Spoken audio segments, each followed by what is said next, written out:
हाय बच्चों, कैसे आप सभी लोग। आई होप आप सभी लोग बढ़िया होंगे। आज मैं डालने जा रहा हूँ स्टोरी वीडियो जिसका टाइटल है एक गंजे आदमी और मक्खी की कहानी। आपने पिछली भूतिया वीडियो नहीं देखी तो मेरे चैनल पर जाके जरूर देखना।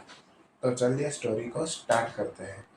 एक बार की बात है, एक गर्मी और बहुत धूप वाला दिन था। मिठाई की बहुत बड़ी एक विशाल दुकान थी। इस विशाल दुकान में एक बहुत मोटा आदमी था। वह दुकान का मालिक था। वह मोटे आदमी का नाम गोलू था। वह अपनी मिठाई की दुकान पर नजर रख रहा था। स्वादिष्ट स्वादिष्ट चीनी लेपित मिठाइयों के आसपास बहुत सारी मक्खियाँ उड़ रही थी। वह लगातार हाथ हिला रहा था ताकि कोई भी मक्खियाँ उसके मिठाइयों के खराब ना कर सके।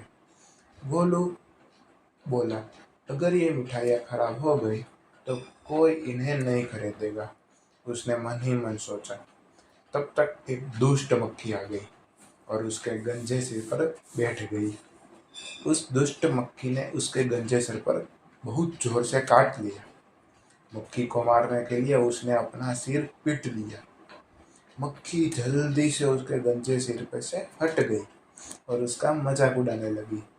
मूर्ख आदमी, तुमने मुझे मारने की कोशिश की और तुम अपने ही सिर पर थप्पड़ मारकर परेशान हो गए। उस दुष्ट मक्खी ने व्यंग से कहा। गोलू ने कहा, मैं तुम्हें जाल में डालने के लिए किसी भी हद तक जा सकता हूँ, चाहे मुझे खुद की क्यों ना पीटना पड़े।